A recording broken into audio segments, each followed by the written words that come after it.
Nagdesisyon na si Senadora Risa Hontiveros na ipaaresto na ang leader ng Kingdom of Jesus Christ na si Pastor Apollo Kibuloy matapos hindi sumipot sa pagdinig ng Senado. Kaugnay nito, hihiling si Hontiveros kay Senate President Juan Miguel Zubiri na magpalabas ng warrant of arrest laban sa religious group leader. Upang ihatid tayo sa pulso ng politika, nariyan si Raymond Tinaza.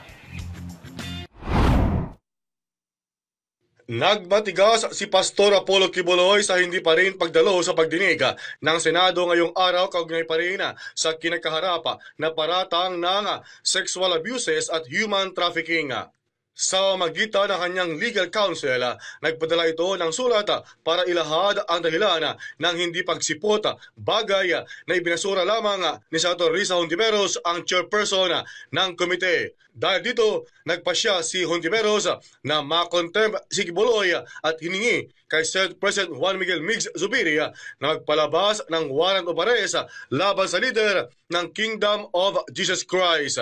Na i-cite in contempt si Apollo Kibuloy sa hindi nila pag-honor sa subpoena ng Senado.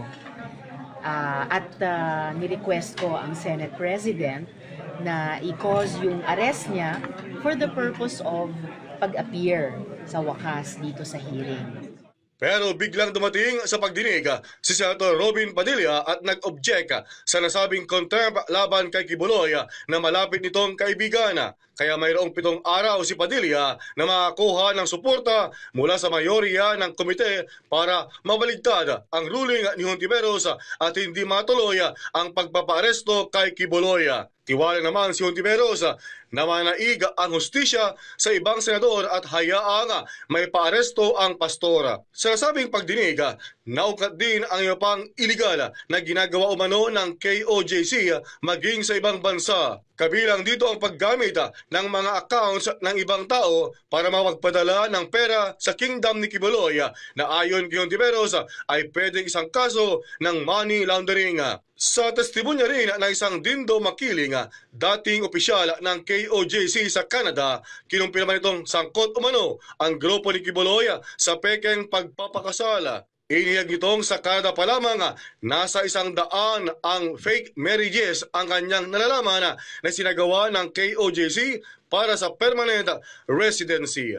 So nagbiro nga po ako, bakit mayroon pa po bang susunod na pakasalan ako? Pakasalan ko. Wow. May ganun so, kasi ba? Ngayon, Madam Chair, idagdag ko lang po ito, hindi lang po ang diktima. Meron pong kulang-kulang 100 na kasalan po dito sa Kingdom ni Pastor Kibuloy na puro peke. Dito lang po sa Canada. Ako, si Raymond Tinaza, para sa Kwentong Politiko.